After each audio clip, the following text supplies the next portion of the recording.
Welcome to Speak English Now podcast with your host, Georgiana, the podcast that will help you to speak English fluently with no grammar and no textbooks. Hi everyone, I'm Georgiana, founder of SpeakEnglishPodcast.com. My mission is to help you speak English fluently. In this episode, I'm going to talk about the relationship among reading, writing, speaking, and listening.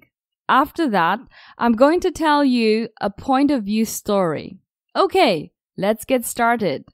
As a language student, the main activities to learn a new language are reading, writing, listening, and speaking.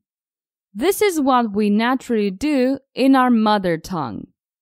One key aspect to keep in mind is that we can categorize these activities as input and output. As you may guess, listening and reading are input activities, and writing and speaking are output activities.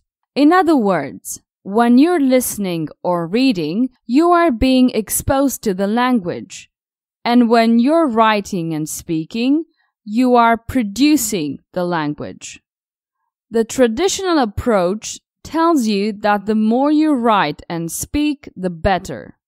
That's why language schools insist on writing a lot and practicing your speaking with other students, sometimes in groups. This seems reasonable, but it's not effective. There's a lot of research that points out the contrary.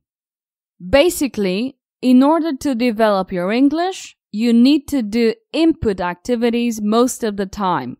Why is that? Because you can't produce the language if you haven't previously learned it. And the only way to learn it is through comprehensible input, as simple as that. But then, is speaking and writing a waste of time? No, I didn't say that. When you speak in a conversation, you can see what areas of the language you need to improve. Then, when you listen again, you will naturally pay more attention to those areas. For example, if you're in a conversation and you have to describe something in the past tense, when you try to do it, you see that you make some mistakes. The next day, when you listen to your materials again, I bet you'll pay more attention to the past. A good schedule may be listening 1 hour a day, a course, a podcast, etc. and practicing your speaking with a tutor or a friend a couple of times a week.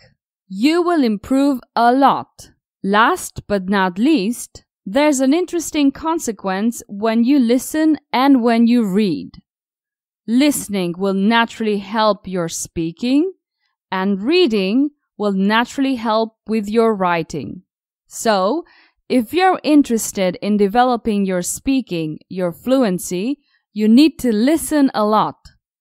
Then you can practice with a friend or a tutor. The same thing happens with reading and writing. You can use this podcast to improve your listening comprehension and of course, you're speaking. You have the text, and there's no excuse to listen a bit more every day. Did you enjoy today's episode? Get the transcript now at SpeakEnglishPodcast.com. SpeakEnglishPodcast.com.